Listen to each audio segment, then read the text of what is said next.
мамлекетте дагы ушундай мыйзамсыз курулуштар берип коюпсуздар да. Биздин БДПны биз не иштеп атабыз? Архитектура мыйзамсыз курулуштарга жол берип коюп же ким берип коюп, буну ким көзөмөлдөйт? Ош шаарынын борбордук бөлүгүн деталдык пландоо долбоору кабыл алынды. Аны Ош шаардык кеңеши кезектеги сессиясында бекитип берди. Деталдык пландоого кирген жердин аянты 3377,24 гектарды түзөт. Бүгүн Кудай буйрса БДПны кабыл алабыз, ушун менен иштейбиз.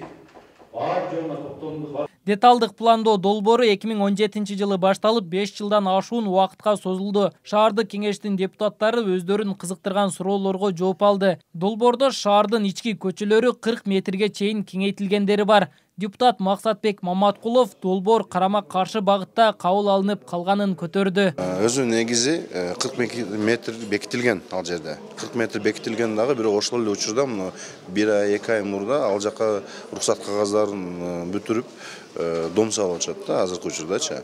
Эми биз азыр карама-каршы иштеп калып атабыз да. Ошол эле кезде ПДПны кабыл алып атабыз, бирок ошол эле кезде биз көп кабаттуу курулуштарга уруксат берип атабыз да. Менин оюмча азыр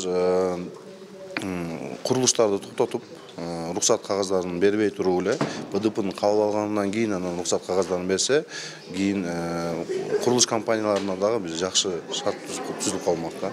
Деталдык пландоонун долбоорун кабыл алуу менен каладагы мыйзамсыз курулуштарга чек коюу көздөлгөн. Кызыл сызыкка кирип калган жеке менчик үйлөрдү эсептөөгө мүмкүн болбогондугун билдиришти. Ага карабай деталдык пландоону ишке ашырган. Курулуп турган үйлөр боюнча айтып кетсек, алардын, например, эгерде кызыл китеби государственный о праве частной собственности деп коет, ал менчик жер болгондугуна байланыштуу, аны мамлекет тараптан, баягы мэрия тараптан келип принудительно күч менен алууга негизи болбойт.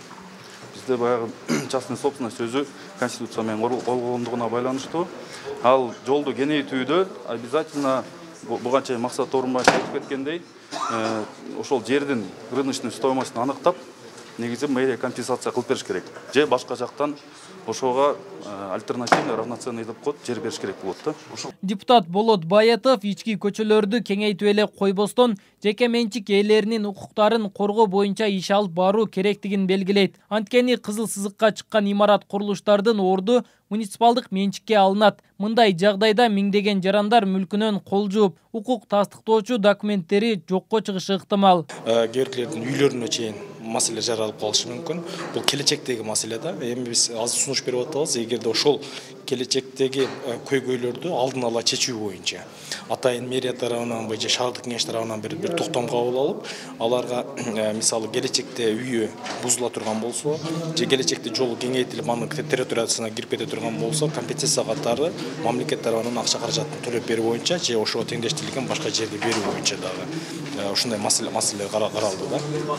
Мен ойлойм, бул мыйзамда так ушундай жазылган, ошол мыйзамдын эле көрсөтүлгөн нормаларын ишке ашырып коюшубуз гана керек. Буга чейин жергиликтүү бийлик деталдык пландоо долбоору ушул жылдын сентябрь айына чейин бекитилерин билдирген. Бирок анда калктуу аймактар жашыл зона болуп кошулуп калгандыктан бекитилбей турган. Аталган долбоор февраль айында 2 айлык коомдук талкууга чыгарылган. Деталдык пландоо шаар ичинде 6 бөлүккө бөлүнгөн. Ош шаарынын жалпы аймагы 18.000 гектарды түзөт. Нургелди Каныбек уулу, Алтымыш Жантемир уулу, Т-Медиа, Ош шаары.